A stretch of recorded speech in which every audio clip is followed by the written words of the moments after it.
Que a graça e a paz do Senhor estejam com cada irmão, cada irmã. Amém? Amém. Louvado seja o nome do Senhor. Quero convidar os irmãos que nós possamos abrir as nossas Bíblias em Efésios, capítulo 1. Carta de Paulo aos Efésios, capítulo 1. O verso 17.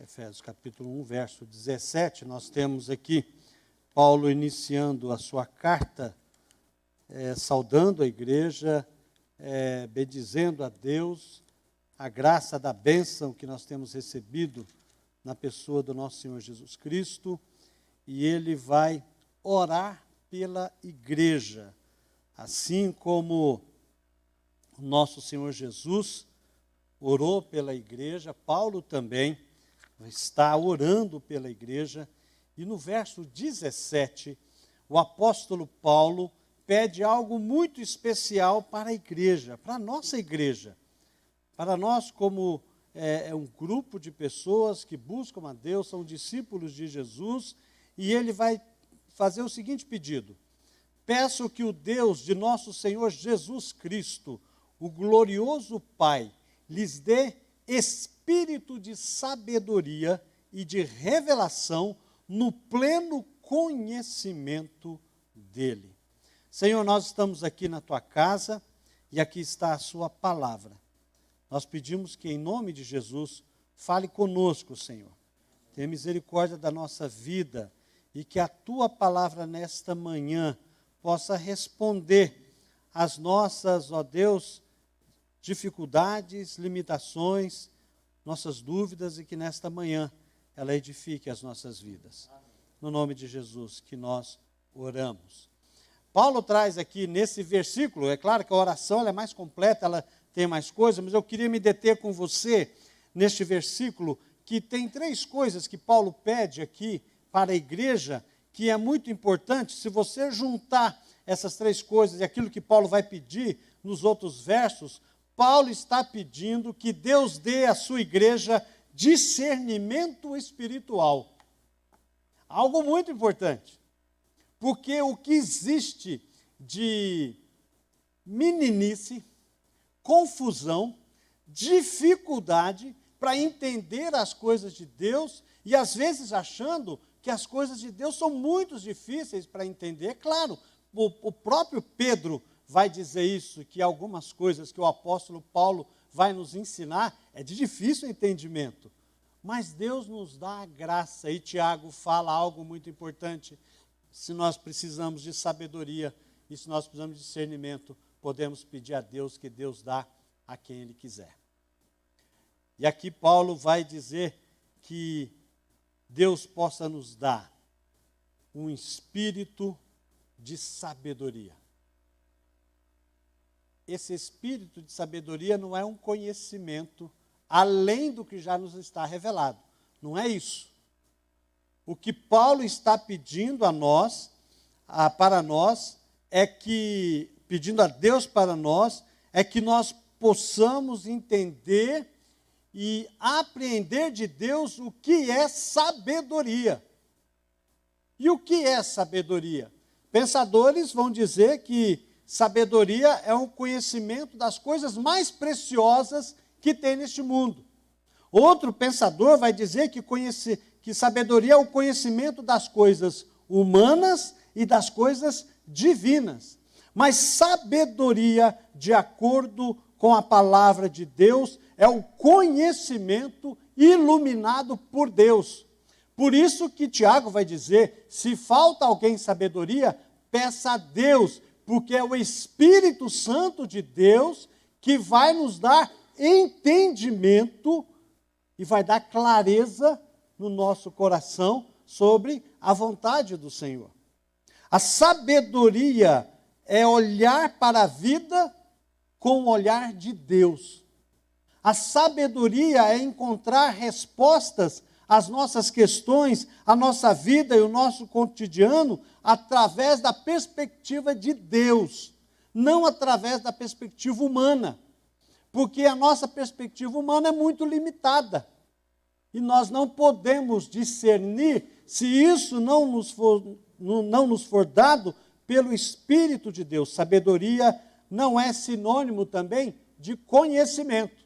Tem muita gente que pensa que por muito estudar, por muito conhecer, por muito ler, ele tem sabedoria. E, na verdade, isso não procede. Existem pessoas que têm muito conhecimento e nenhuma sabedoria. Um pastor estava pregando, e quando ele terminou a sua mensagem, ele foi receber as pessoas no final, tinha 2 cientistas que estavam assistindo o culto. E aqueles cientistas chegaram para o pastor e falaram: pastor, nós não acreditamos em nada do que você pregou. Falei: poxa vida, o pastor disse. Mesmo? Achei interessante assim. Né? Poxa vida, mesmo? Mas Deus fala de você na Bíblia. Fala? Sim. Chama você de tolo. Porque a Bíblia diz exatamente isso. Salmo 53 diz o tolo em seu coração: Deus não existe. Então, conhecimento não quer dizer sabedoria. O pastor Russell Shedd vai dar uma definição dizendo que sabedoria é o uso correto do conhecimento. É fazer do conhecimento algo que possa realmente, vendo da perspectiva de Deus, e olhar a vida com os olhos de Deus e perceber o que Deus está fazendo na nossa vida e participar deste processo, debaixo da vontade do Senhor. Agora, algo que é muito interessante, que o judeu crê que sabedoria é conhecer a Deus, ter intimidade com Deus e viver debaixo da obediência de Deus. E aqui nós vamos para João 17, verso 3, que diz o seguinte: esta é a vida eterna, que te conheçam o único Deus verdadeiro e a Jesus Cristo a quem enviaste. Isso é sabedoria.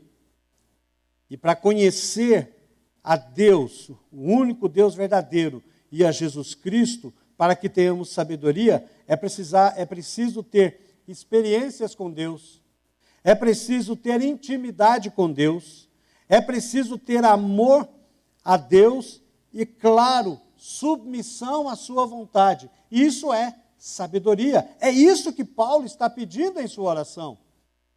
Quando ele pede a Deus que nós possamos ter realmente um espírito de sabedoria, Paulo está pedindo que Deus coloque o teu Espírito Santo em nós, para que nós possamos realmente conhecer, ter intimidade, caminhar e viver de acordo com a vontade do Senhor. Mas Paulo deixa claro isso aqui, que está explícito para nós. Não se pode ter sabedoria se não conhece a Deus. Não se pode ter sabedoria se não tem uma experiência única e verdadeira com o nosso Senhor.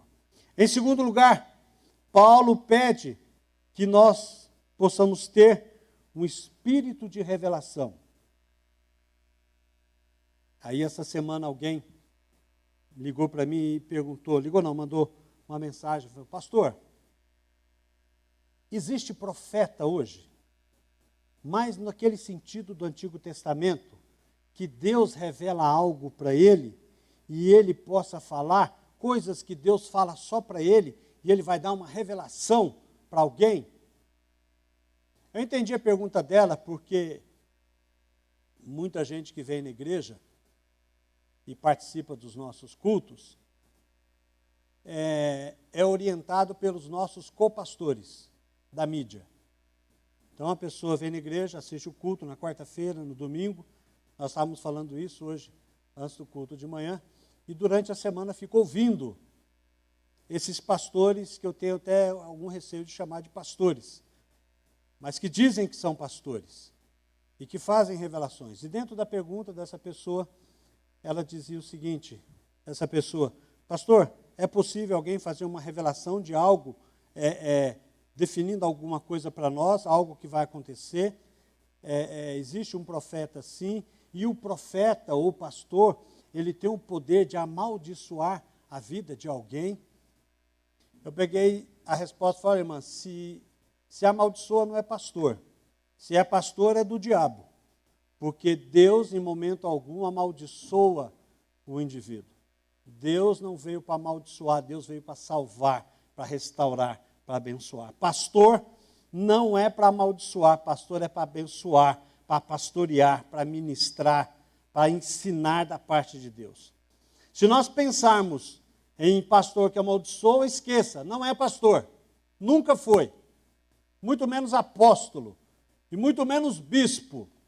É talvez no máximo um servo de Satanás, porque pastor que é chamado por Deus e serve a Deus, ele não vem para amaldiçoar, mas ele vem para abençoar.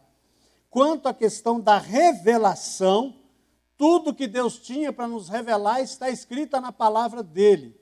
Qualquer pastor, qualquer pessoa que for ministrar na vida de alguém, que for pregar, que for ensinar, ou que for dizer uma palavra para você, nunca pode dizer: olha, Deus me revelou, é mentira. Tudo que Deus tinha que revelar está na palavra. A palavra de Deus diz, se alguém vai dizer alguma coisa para você, ela tem que estar de acordo com a palavra do Senhor, que o Senhor já revelou. Pastor é aquele que fala da parte de Deus, não de si mesmo e do seu próprio coração. Não é isso, pastor? Exatamente isso. Pastor é aquele que fala da parte de Deus.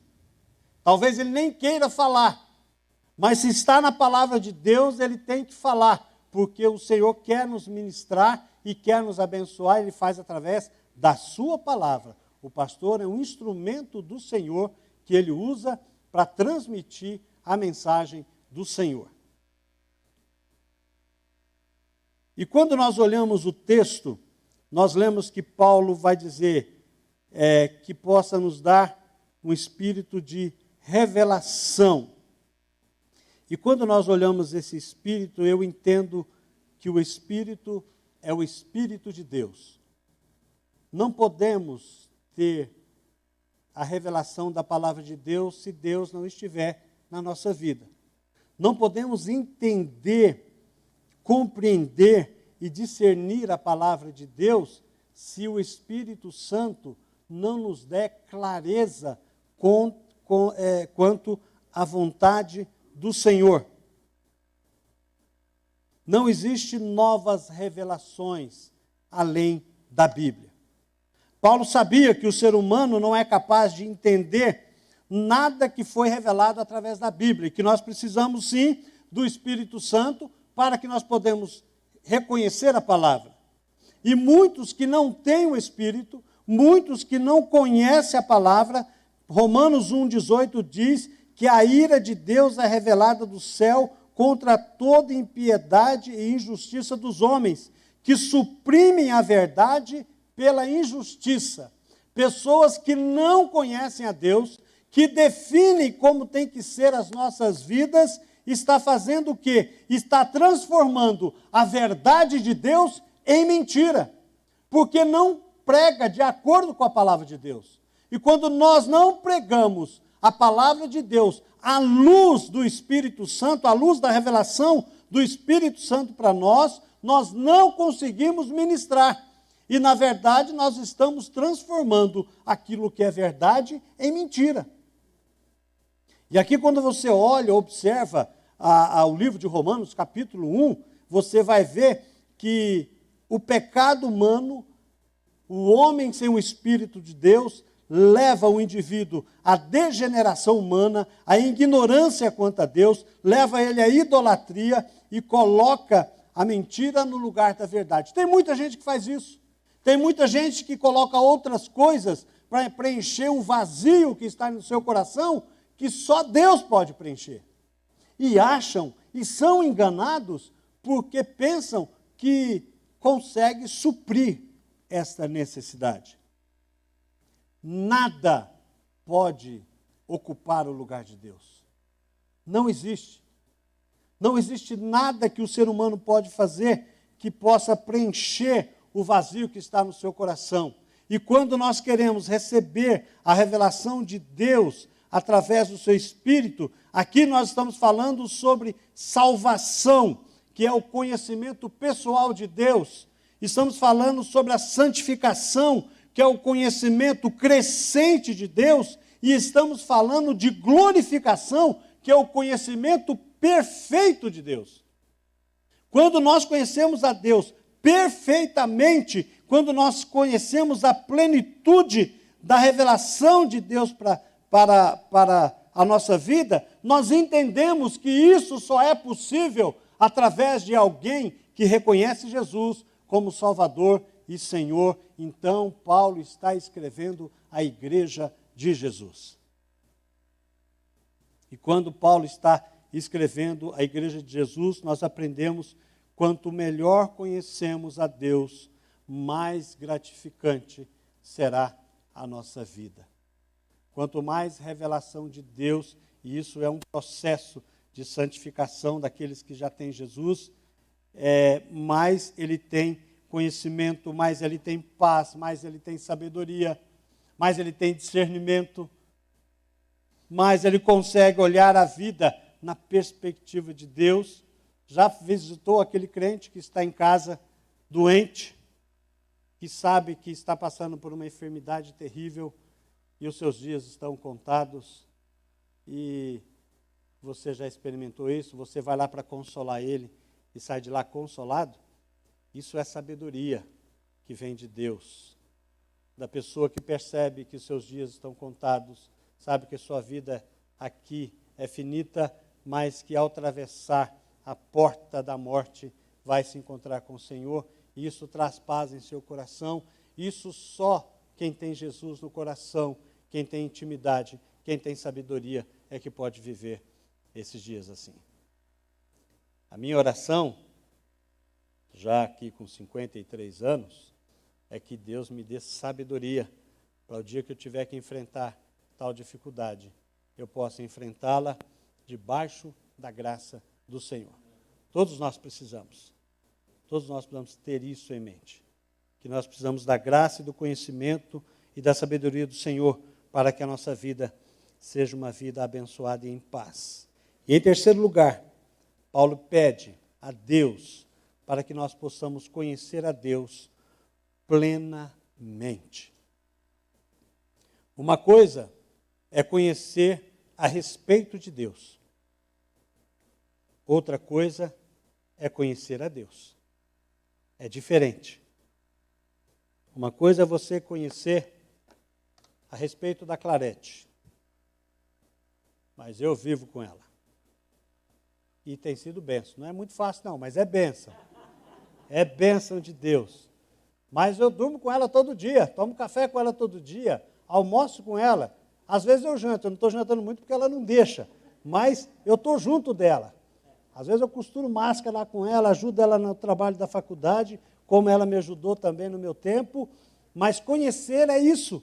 Você saber o que a pessoa pensa, você saber o que a pessoa gosta, você ter intimidade com aquela pessoa, é diferente de você conhecer a respeito dela. E aqui, quando Paulo está dizendo conhecer a Deus plenamente, é algo interessante. Porque nós já dissemos aqui, o ateu diz que não há Deus. Nem sempre ele vai crer que não há Deus. Talvez o ateu crê que há Deus, mas ele não se interessa por ele. Para mim não faz diferença se existe Deus ou não. Eu vivo a minha vida aqui, eu não quero saber. O ateu talvez pode ser esse tipo de pessoa. O agnóstico vai dizer que se há Deus, ele não pode ser conhecido. Ele não se revela. Mas Paulo e nós conhecemos Deus na pessoa de Jesus. Não é verdade? Se nós queremos conhecer a Deus plenamente, nós temos que olhar para Jesus. Veja só o que diz João 8, 14, 8 e 9. Senhor, Filipe vai perguntar, mostra-nos o Pai e nos basta. Aí Jesus dá uma dura em Filipe. Fala, você não me conhece, Filipe, mesmo depois de eu estar com vocês durante tanto tempo. Quem me vê, vê o Pai. Como você pode dizer, mostra-nos o Pai? Nós já conhecemos e sabemos vários textos que Jesus se apresenta como o próprio Deus. Mas tem um outro texto que é Hebreus, capítulo 1, que o autor vai dizer assim, pois qual dos anjos Deus alguma vez disse, tu és meu filho e hoje eu te gerei. E outra vez, eu serei seu pai e ele será meu filho. E Deus vai falar algumas coisas aí até o verso 8. Mas no verso 8, algo muito interessante que Deus fala a respeito do filho. Presta atenção. Se não for pela fé, isso dá um nó na nossa cabeça. Mas olha só. Olha o que Deus fala a respeito do filho. O teu trono, ó Deus, Deus falando, o teu trono, ó Deus, subsiste para todo sempre. Cetro de equidade é o cetro do teu reino. Dá um nó, não dá? Deus olhando para Jesus falando, o teu trono, ó Deus. Algo maravilhoso que revela para nós que se nós queremos ter o pleno conhecimento de Deus, nós podemos olhar para Jesus. Paulo está dizendo que ele está orando e pedindo a Deus que nós possamos conhecê-lo plenamente. E se eu quero conhecer a Deus plenamente, eu tão somente preciso olhar para Jesus. Mas não só olhar para Jesus, mas conhecer a Deus pessoalmente através da salvação em Jesus. Recebendo Ele como Salvador e Senhor da nossa vida. Ter conhecimento de Deus progressivamente através da santificação, uma vez que eu fui salvo por Jesus. Não ter Jesus ou conhecê-lo em nossa vida como Salvador, mas conhecê-lo como Senhor da nossa vida. E ter também um conhecimento futuro de Deus perfeitamente.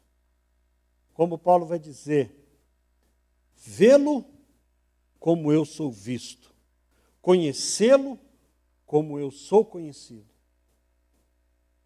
A oração de Paulo, antes de mais nada, é que se alguém não conhece a Jesus, que creia que Jesus é o Senhor, confesse os seus pecados, levante a sua mão e diga, eu confesso, porque a Bíblia diz que nós temos que confessar com a nossa boca que nós recebemos Jesus como Salvador e Senhor da nossa vida. E ao confessarmos Jesus como Salvador e Senhor da nossa vida, que é a nossa salvação, vamos conhecer a Deus através da nossa santificação e conheceremos a Deus plenamente, perfeitamente, o dia que nós fomos para o céu e estivermos na presença do Senhor. Que o Senhor nos abençoe, meus irmãos, e que essa oração de Paulo seja realidade na vida da igreja de Jesus e na sua vida, se você ainda não recebeu Jesus como Salvador e Senhor. Que Deus nos abençoe. Vamos orar? Pai, em nome de Jesus, muito obrigado. Obrigado por estarmos aqui, obrigado pela tua palavra, que é viva e eficaz. Continua a nos abençoar, ó Deus, nos dê sabedoria, discernimento do teu Espírito, para que nós possamos, ó Deus, aprender do Senhor, a cada dia, progressivamente, sobre a tua palavra. Aquelas pessoas ainda, ó Deus, que não o conhecem como Salvador e Senhor, hoje é dia de salvação, ó Deus, e que o Senhor possa tocar em seus corações e eles possam tomar a decisão por Jesus. Nós te louvamos e agradecemos no nome de Jesus.